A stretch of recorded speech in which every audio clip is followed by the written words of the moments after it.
Il y a quelques heures, le patriarche Antoine Gizenga n'est plus le leader charismatique du PALU, un de partis politiques. Vous le savez, les plus importants au pays étaient âgés de 94 ans ou devaient totaliser au mois d'octobre 94 ans, en croire sa famille biologique et politique. De son vivant, l'homme a consacré une grande partie de sa vie, si pas l'entièreté, pour l'indépendance totale du pays et sa démocratisation. Nos reporters sur terrain étaient en direct de l'hôpital du Cinquantenaire où repose momentanément l'illustre disparu en attendant le programme des funérailles.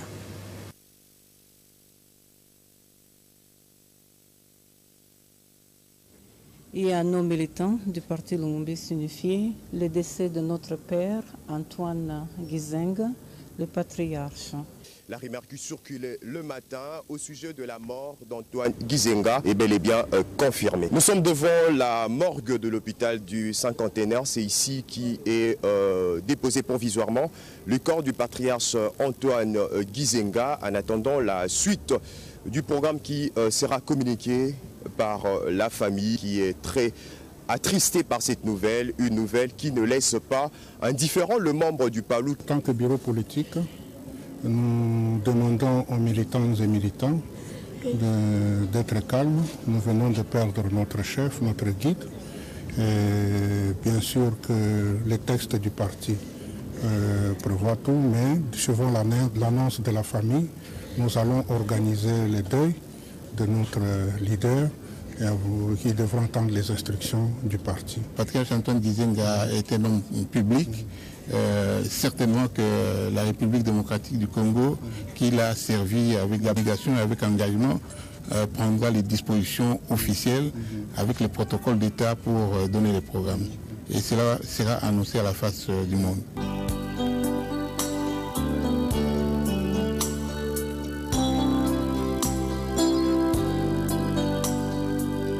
Je dois partir dans cette contrée lointaine que j'ignore encore. Vous l'aurez certainement constaté, le décès d'Antoine Gizenga a laissé perplexe l'ensemble de la classe politique congolaise, proche de Patrice Emery Lumumba, l'un des pères de l'indépendance du pays. Qui est en fait le patriarche Antoine Gizenga? Élément de réponse dans ce portrait signé Gaëtan Magalano. Né le 25 octobre 1925, Antoine Gizenga est originaire de Gungu, dans la province d'Ikwilu. Après le grand séminaire en philosophie thomiste à Maïdi dans le Congo central, Antoine Gizenga a travaillé comme fonctionnaire à la Banque du Congo belge avant d'œuvrer à la sûreté coloniale à Léopoldville. Considéré comme l'un des pères de l'indépendance congolaise, il devient chef du Parti solidaire africain en 1959 et il a ensuite élu député national lors de législatives de 1960 et devient par ces faits vice-premier ministre dans le gouvernement Lumumba. À l'issue du conclave de Luvanium en août 1961, il est nommé vice-premier ministre dans le gouvernement de Cyril Abdoulaye, destitué quelques temps après. Il est emprisonné jusqu'en 1964 sur l'île Boulambemba, à l'embouchure du fleuve Congo. En juillet 1964, il est libéré par le premier ministre Moïse Tshombe, créé le 22 août avec d'autres dirigeants nationalistes, le parti lumumbiste unifié PALU, dont il est élu secrétaire général. Arrêté de nouveau, il est en résidence surveillée pendant 14 mois jusqu'au coup d'État du 24 novembre 1965. À la prise du pouvoir par Mobutu Sese Seko dans les années 65, Gizenga s'est réfugié tour à tour à Moscou, en Angola et au Congo-Brazzaville. L'homme restera ainsi opposant au régime de Mobutu. En 1990, Antoine Gizenga met fin à son exil et rentre au pays où il milite au sein de l'opposition. Il participe au dialogue intercongolais et ses lieutenants siégera au Parlement de transition issu de ces dialogues. En 2006, il se présente à l'élection présidentielle comme candidat du PALU ayant obtenu 13,06% de vote au premier tour. Il est troisième de l'élection et devrait être l'arbitre du second tour entre Joseph Kabila et Jean-Pierre Bemba Gombo. Le 30 septembre, il signe au Grand Hôtel de Kinshasa un accord de coalition qui visait à faire élire le président Joseph Kabila au second tour de l'élection présidentielle. L'accord signé prévoyait l'attribution du poste de Premier ministre à un membre du Parti Lumumbiste unifié. À la victoire de Joseph Kabila à la présidentielle, il a ainsi nommé un formateur chargé d'identifier au sein de l'Assemblée nationale la majorité parlementaire. Il est nommé Premier ministre par le président Joseph Kabila et prend la tête du gouvernement du pays le 5 février 2007. Le 25 septembre 2018, Antoine Gizenga annonce sa démission du poste de Premier ministre. En 2011, le parti d'Antoine Gizenga soutient la candidature de Joseph Kabila, élection au cours de laquelle briguera le second mandat à la tête de la RDC. C'est dimanche, c'est autour de 11h de Kinshasa que le patriarche Antoine Gizenga, le secrétaire général et chef du parti Lumumbiste unifié, a tiré sa révérence à l'hôpital Sanka de la Gombe. Dans un autre chapitre, après la signature de l'acte d'engagement de chef de regroupement du Front commun pour le Congo au courant de la semaine, ce dimanche, plus de 70% de députés nationaux que compte la Chambre basse du Parlement a prêté allégeance à son autorité morale. Le président de la République honoraire leur a recommandé de veiller sur le plus important dans l'exercice de leurs tâches. Joseph Kabila a cité notamment la sauvegarde de la souveraineté et le bien-être de la population. Christopher Ochokoma. C'est de nouveau dans ce site désormais historique que continue de s'écrire l'histoire du Front commun pour le Congo. En famille et très amicalement, les élus arrivent les uns après les autres à cette fête, aux allures d'un deuil au départ, après la disparition cette semaine de l'ancien vice-président Abdoulaye Hérodi Ndombassi et quelques minutes avant le début de cette réunion du patriarche Antoine Gizenga. Une minute de silence est donc observée en mémoire des illustres disparus.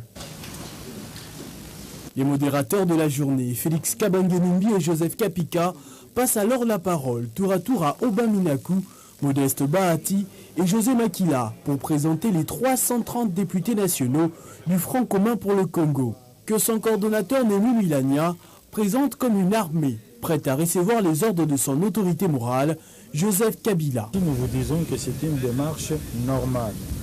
Lorsque nous avons créé le Front commun pour le Congo, nous avons porté la nouvelle, la connaissance de l'opinion. Nous avons demandé à ceux qui croyaient aux valeurs et aux principes défendus par la charte du Front commun de venir adhérer. Nous l'avons fait publiquement et ils sont venus nombreux. Et évidemment, lorsque nous sommes allés aux élections, les candidatures ont été alignées sous le label politique de Front commun. Quoi de plus normal qu'au retour que les chefs de regroupement qui avaient été envoyés dans cette mission de déposer des listes électorales, de mobiliser la population pour avoir la majorité parlementaire écrasante, viennent faire rapport. C'est ce qu'ils ont fait les maires Guédi. Et ils ont fait les rapports. Quoi de plus normal qu'ils viennent présenter le fruit de la moisson au maître de la moisson. Dans les chiffres les plus impressionnants, l'on compte le PPRD et sa mosaïque qui a pu rafler 116 sièges.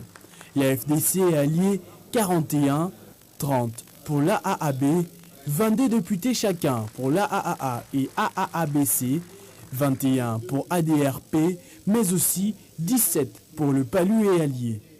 330 députés, soit largement plus de la moitié des sièges que compte l'Assemblée nationale. 500 ou plus précisément 485 en attendant les élus de 3 circonscriptions qui voteront à la fin du mois prochain.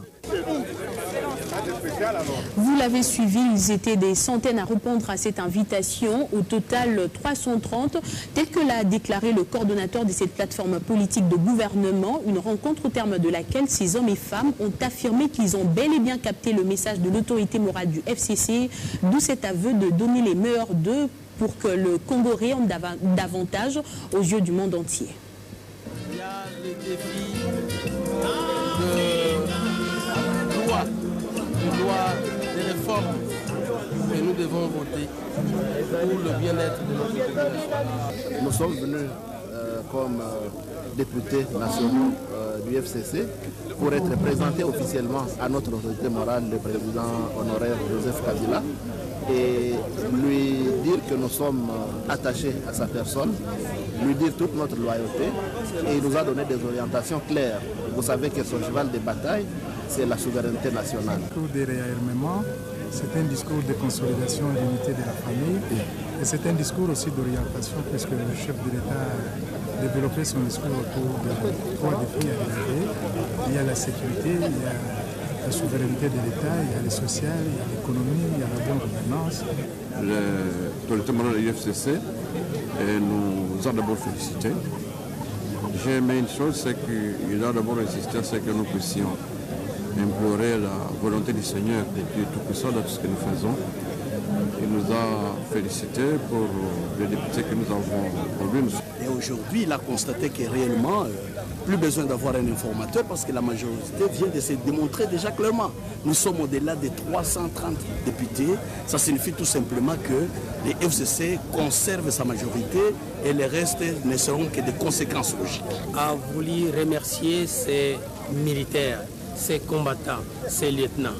Il nous a rappelé auprès de lui pour nous remercier parce que nous avons abattu un grand travail. Nous sommes revenus avec la victoire au niveau de la base et c'est la base qui est le socle. Vous devez comprendre ça désormais. Et après cela, le chef a voulu nous donner des lignes de conduite, nous rappeler l'importance de notre pays. Les défis, il s'agit essentiellement d'un point de vue de la politique internationale, réaffirmer l'indépendance et la souveraineté de la RDC. Concernant les sanctions américaines aujourd'hui, européennes hier, eh bien, ceci est aussi un exemple concret de ce que les richesses naturelles de la République démocratique du Congo font l'objet des convoitises d'un certain nombre de puissances occidentales qui cherchent à s'accaparer seules de tous les bénéfices que peut produire la RDC. Je le disais au sommaire de ce journal, ce 24 février marque le 6e anniversaire de l'accord cadre d'Addis Abeba, un document qui imprimait la restauration de la paix et la sécurité dans l'est de la République démocratique du Congo. En Éthiopie, le pays de Grand Lac s'était engagé à ne fournir ni assistance ni soutien aux groupes armés pour déstabiliser le voisin. Des aveux qui en croient le coordonnateur national du MNS, le professeur John Kasuku, ne sont pas du tout respectés par certains pays de la région.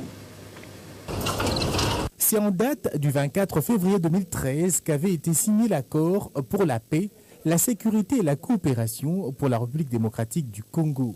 11 États signaient alors cet accord depuis la ville d'Addis Abeba, en Éthiopie, sous la facilitation de l'Union africaine et des Nations unies. Objectif, restaurer la paix et la sécurité à l'est de la RDC et dans toute la région des Grands Lacs. 6 ans après, ce 24 février 2019, la RDC, par le biais du mécanisme national de suivi, structure dirigée par le professeur John Kasuku Mihaeli, rappelle combien le pays reste dans le respect strict de ses engagements. Depuis la signature de l'accord cadre d'Addis Abeba, la RDC fait montre de bonne foi et de détermination dans la mise en œuvre de ses engagements. À cet effet, plusieurs réformes ont été amorcées ou poursuivies. À titre d'exemple, la réforme de l'armée et de la police a notamment permis à la RDC d'être objectivement classée depuis 2016 au 10e rang des puissances militaires en Afrique. Ainsi poursuit le professeur Kasuku, à travers ce message, la tenue des élections du 30 décembre 2018 en est la preuve. L'alternance démocratique et pacifique réalisée à la suite des élections du 30 décembre 2018 est une autre preuve patente de la volonté du peuple et des institutions de la RDC de contribuer significativement à la pacification de la région. Certes, il y a encore des défis à relever, notamment la neutralisation des groupes armés. À ce propos, 6 ans après sa mise en œuvre, l'accord cadre d'Addis Abeba mérite d'être repensé et mis en phase avec la réalité sur le terrain.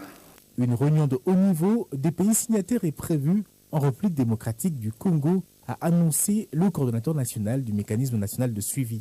Il s'agira de la 10e réunion de haut niveau de chefs d'État et de gouvernement des pays signataires sous le leadership du président de la République, Félix Antoine Tshisekedi.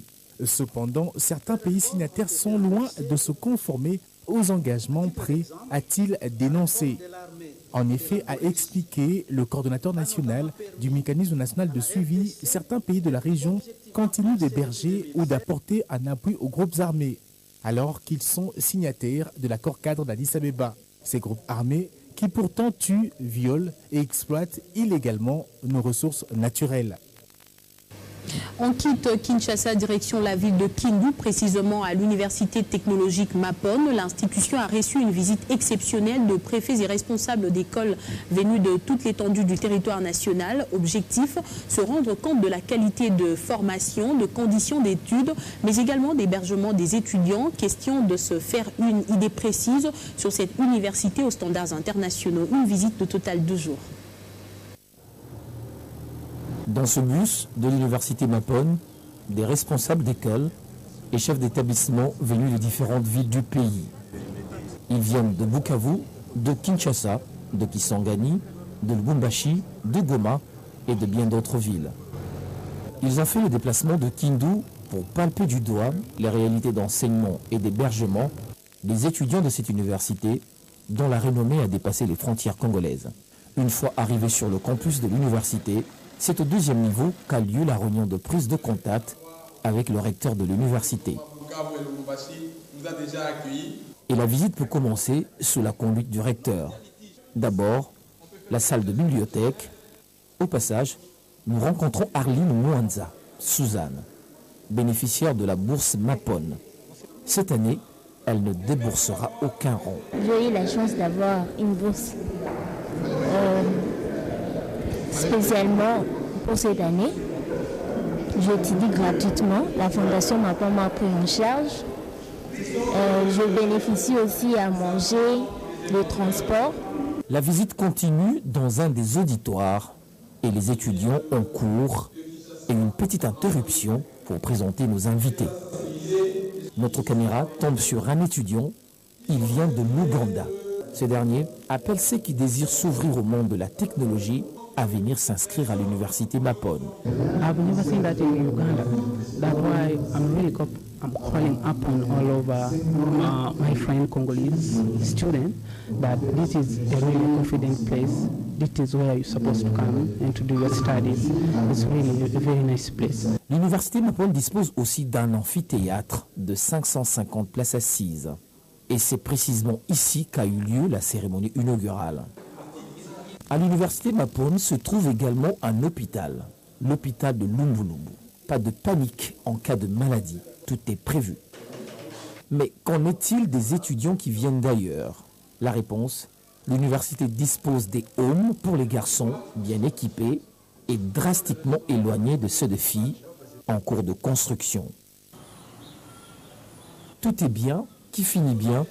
Nos visiteurs repartent de Kindu avec une promesse d'être des ambassadeurs de l'université Mapon auprès de leurs établissements scolaires respectifs.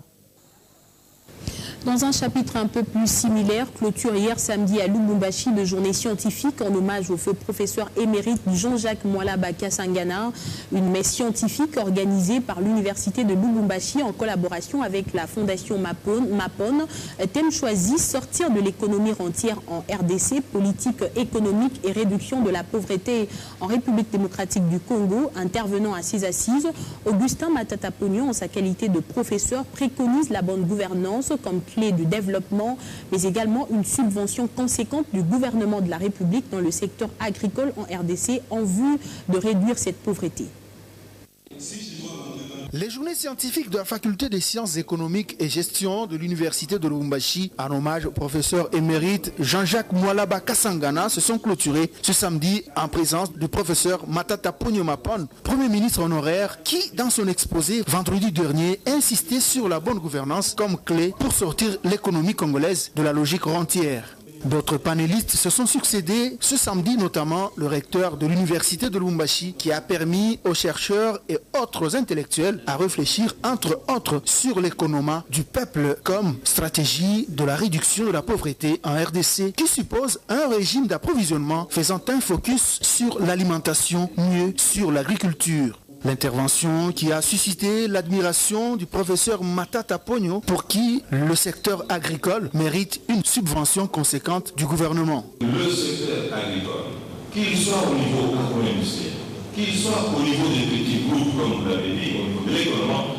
il faut qu'il bénéficie absolument de l'appui du gouvernement, parce que l'agriculture doit absolument être accompagnée et elle doit quelque part être subventionnée parce que ça fait partie du secteur stratégique de la nation. En hommage au professeur Jean-Jacques Mwalaba Kasangana, les témoignages sont émouvants et profonds. Pour moi, il a été un être remarquable et il était nationaliste. Après réflexion et débat, s'ensuit la présentation du rapport général de cette messe scientifique organisée avec le concours de la Fondation Mapon. L'objectif étant de permettre également à la RDC de faire de la science le soubassement de ses activités publiques, de trouver des solutions pour faire face à la pauvreté qui caractérise son peuple. Et rendant hommage à cette occasion au feu professeur Jean-Jacques Mwalaba Kasangana, qu'il considère lui comme un monument de la faculté des sciences économiques de l'université de Lubumbashi, Augustin Matata Pogno tire la sonnette d'alarme sur l'urgence à lutter contre la pauvreté en République démocratique du Congo. Je vous propose de l'écouter. Je voudrais revenir sur cet homme illustre en la personne du professeur Mwalaba Kasangana, qui fut un monument en cette faculté des sciences économiques et qui demeure jusqu'à aujourd'hui un esprit. Un esprit parce que cet homme a l'avantage de ne pas mourir, mais de rester vivant. Honneur donc à cet homme esprit qui a su consacrer le plus clair de son temps à la formation de l'humanité, à la formation de ceux qui peuvent effectivement continuer, selon la volonté de Dieu, de transformer la terre au bénéfice de la majorité. La fondation Mapon, dont nous avons la présidence, s'était disposée à continuer son partenariat avec la faculté des sciences économiques. Sachez que, selon les analyses scientifiques les plus sérieuses, en 2050, l'ensemble des pauvres dans le monde entier, près de 50%, risquent de se retrouver dans 3 pays au monde, dans lesquels on cite la République démocratique du Congo. Si rien n'est fait. Et puis la police nationale congolaise continue à travailler obstinément de manière à combattre le taux de criminalité dans le Haut-Katanga. C'est dans cette optique qu'un groupe de présumés voleurs à main armée ont été présentés ce week-end même au gouverneur Célestin Pandekapopo par le commissaire adjoint chargé de la police judiciaire. Un joli coup de filet qui a permis à la police nationale congolaise de retrouver 2 véhicules volés. Le reportage de Jean-Paul Timounier. Ils ont été arrêtés pour plusieurs actes de vandalisme. Ces 10 présumés voleurs à main armée présentés ce samedi au gouverneur de la province du Haut-Katanga, Célestin Pandekapopo, par les commissaires provinciaux adjoints chargés de la police judiciaire, le colonel Paul Lukandula. Cette bande de malfrats est chargée d'une cumul d'infractions, à savoir les viols, le meurtre et le vol des appareils téléviseurs plasma, 2 motos et 4 véhicules dont 2 apparaissent sur ces images. Le commandant de la police nationale congolaise lance donc par cette occasion un appel à toute personne victime de vol d'une Jeep Prado TX volée entre janvier et mars 2018 d'entrer en contact avec la police nationale congolaise. Le gouverneur Célestin Pandekapopo a salué l'engagement de la police nationale congolaise à rétablir la paix et la quiétude dans la ville cuprifère. Monsieur le commissaire, merci à notre police parce qu'ils sont en train de répondre aux instructions du commandant suprême, les chefs de la police et de l'armée congolaise. Pour sa part, le commissaire provincial adjoint chargé de la police judiciaire, Paul Lukandula, a invité les parents à bien éduquer leurs enfants pour ne pas former des bandits. Vous avez vu, vous avez vécu, c'est ça le travail de la police. Et nous laissons un appel à toute la population du Haut-Katanga d'être en confiance avec sa police. C'est sa police. C'est une police qui est mise à sa disposition pour lui sécuriser et sécuriser aussi ses biens. La population doit donc accompagner la PNC dans la lutte contre le vol à main armée et les viols qui causent mort d'hommes. Et réagissant à l'appel du président de la République, Félix-Antoine Tshisekedi, appelant la diaspora congolaise à contribuer à la reconstruction du pays, la grande diaspora qui regroupe toutes les structures, les associations ainsi que les organisations de 5 continents du monde a tenu à éclairer la lanterne. Ce dimanche 24 février, cette dernière a donné sa position quant à son conclave tenu à Kinshasa, la capitale congolaise. Primaire au chef de l'État. Et donc nous avons dit par rapport à cela. Il a été question d'identifier les différentes pesanteurs structurelles et conjoncturelles qui empêchent la diaspora congolaise de participer aux efforts de la reconstruction du pays. La mise sur pied d'une mégastructure attitrée qui devrait représenter la diaspora éparpillée à travers le monde aux instances étatiques, la tenue de la 2e édition des Assises nationales de la diaspora congolaise sous les hauts patronages du président de la République Félix-Antoine Tshisekedi Tshilombo ont été aussi abordés lors de ces conclaves. Pour la grande diaspora congolaise, d'autres résolutions ont été prises dont la primeur est réservée au chef de l'État. Mais l'une des plus importantes est celle de réaliser les lobbying afin d'impulser l'élaboration de la politique nationale de la diaspora qui va porter toutes les stratégies sectorielles de mobilisation, d'optimisation et rationalisation du capital économique, social et humain de la diaspora congolaise. Une des plus importantes que l'on peut indiquer aujourd'hui, et c'est ce qu'on a constaté au niveau de la République démocratique du Congo, qui en principe regorge une diaspora plus importante que la plupart des pays qui nous entourent, mais ces pays disposent aujourd'hui d'une politique nationale de la diaspora. Nous n'avons pas une politique nationale bien conçue de la diaspora avec des axes stratégiques et avec des actions et des activités qui peuvent guider l'action du gouvernement, mais aussi l'implication de cette diaspora. Il est question ici qu'on puisse voir avec les institutions qui viennent et qui se mettent en place comment est-ce qu'on peut élaborer cette politique-là.